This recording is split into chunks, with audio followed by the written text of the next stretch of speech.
Working on Dead to Rights was a bit like, you know, a small kid being in a toy shop. That you have all those shiny things around you and you just want every single one of them. And we have to be very cautious about what we do and how we put into the game because there are thousands of cool ideas. The seamlessly integrated combat system is something that players has never seen before. Just to give you one very simple example, in a third-person shooter game, you would like to position the character at the side at bottom of the screen so you can see where you're aiming. In a third-person fighting game, you want to position your character in the middle of the screen so you can have a 3D space awareness.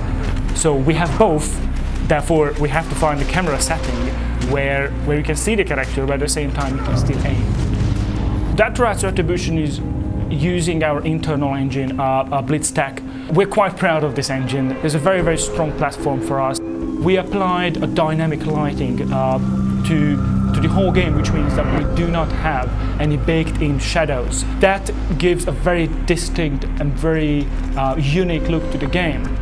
We decided to go this direction not only because it gives us a lot of toys to play around, because all the moving lights are just look funky, but also because the noir style requires a very strong contrast of light and shadow. We took a great deal of care when we created the concept art. A good pre-development, when you establish a very strong visual style, is absolutely essential for any title, but especially a game like Dead to Rights. So we were able to create those shots, vistas, descriptive concept art, which helped later on all of the 3D artists to create the actual immersive universe.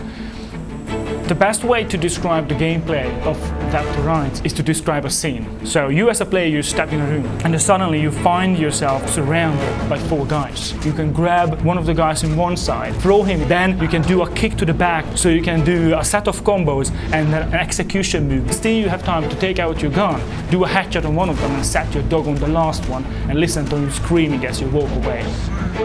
That was 4 guys, 3-4 seconds, and you're done. And I think that is Dead to Rights. That kind of, I am in control, I can take care of these big guys in a couple of seconds. Shadow is an extremely important part of the game. Shadow adapts his behavior based on the environment and based on how you play as Jack. If you're hiding behind somewhere and the enemy is not aware of you and you press up on an enemy, then Shadow is going to try to find a way to sneak to the enemy and execute them with a silent kill.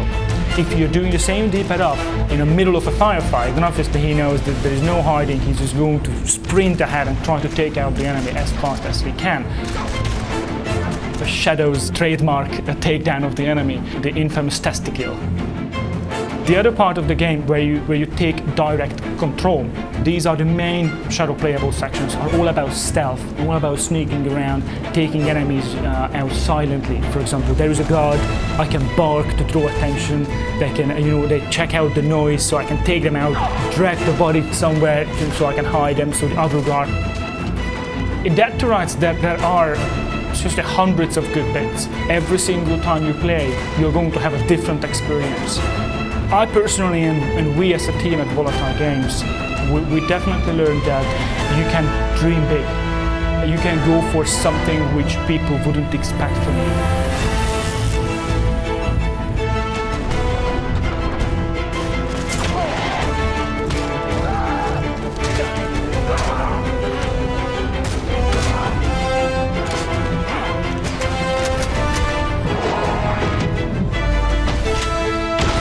Dead to Rights Retribution is the dog's balance.